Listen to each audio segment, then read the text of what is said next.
Welcome to a quick tip lesson from Pixel Film Studios. In this lesson, we are describing how the Curves tool in FCPX Colorist works. The Curves tool works by adjusting the luminance of a photo or video.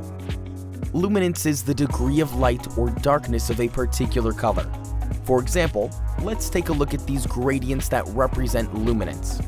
At the very right, we have 100% luminance. As we move to the left, luminance decreases until we get zero luminance. Now, let's take a look at the controls. On the very left, we have a curve that adjusts the luminance of all colors. The three on the right adjust the luminance for the red, green, and blue channels of a photo or video separately from one another.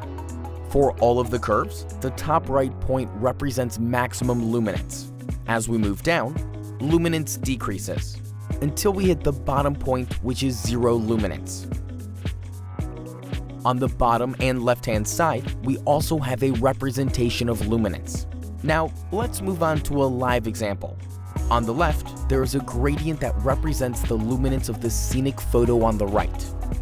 The way Curves works is you place a point on the line and move the point up to heighten luminance or down to decrease it.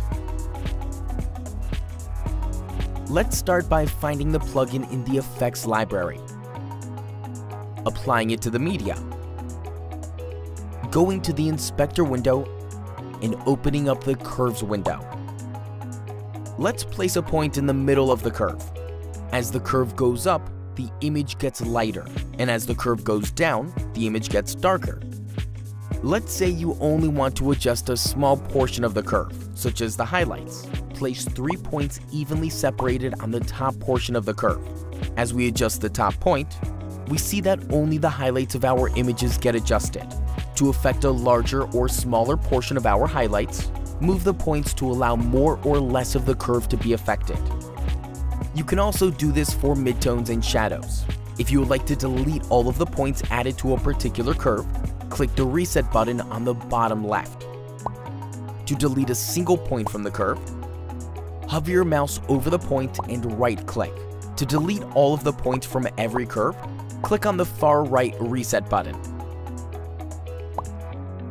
The red, green, and blue channels work the same way as the luminance curve. Here we have 4 photos. The version on the left is unedited in any way. The next 3 are copies of the first photo with the red, green, and blue channels separated. As we adjust each curve, we see our main photo and the separate color channel being affected. The mix slider below the open curves window allows users to lower, heighten, and keyframe the strength of the effect. This has been a quick tip lesson from Pixel Film Studios.